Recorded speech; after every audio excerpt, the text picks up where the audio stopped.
So this is part 2 of my little stretching myth busting video. If you haven't seen part 1, just to briefly summarize, if you want to get more flexible, good old-fashioned stretching works, despite what some various social media influencers will tell you. However, there are 3 particular circumstances where I, as a physical therapist who works with performing artists, wouldn't necessarily use static stretching or wouldn't use it on its own. Number 1, and the most common reason why I might try some other more quote-unquote fancy techniques, is when somebody's hit a plateau. If somebody has been stretching for a long time and they've just reached this brick wall, and no matter how much they train, no matter how much they stretch, they're not getting any better. Just like anything in life, when you hit a plateau, sometimes you need to change tactics. You need to wake up the body. You need to stimulate the body in a new way. And so in that type situation, I would look at introducing other types of stretching and other elements to see if we can't push through that plateau. Number 2, when I wouldn't necessarily use stretching on its own, and the other most common thing, is when somebody's goals really include active flexibility. So the ability to use a huge range of motion while they're moving, while they're doing sport or dance, something like that.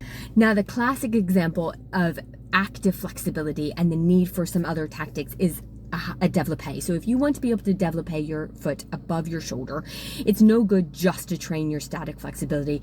Now, the classic example of active flexibility, you want to be able to do a high développé, you need not only the flexibility, but you also need the strength to be able to hold the weight of your leg against the forces of gravity. So it's no good just to be able to grab hold of your foot and shoulder your leg if you let go and your foot just drops like a stone.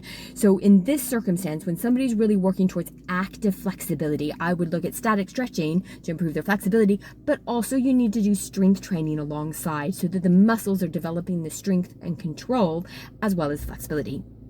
Now, the third time when I wouldn't necessarily use static stretching or wouldn't use it by itself is when somebody has joint hypermobility. Now, hypermobility is different from flexibility. Flexibility is your ability for your muscles to bend and stretch, like we all know. Hypermobility is a connective tissue disorder. Now, this is when the ligaments around a joint are stretchier than they should be, and somebody's joint is basically wobbly, moves more than it should.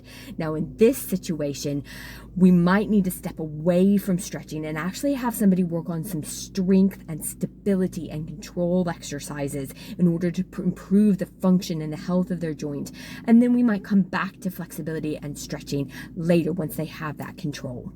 But if you don't fall into one of these 3 categories, then good old-fashioned stretching is the foundation of any flexibility training program.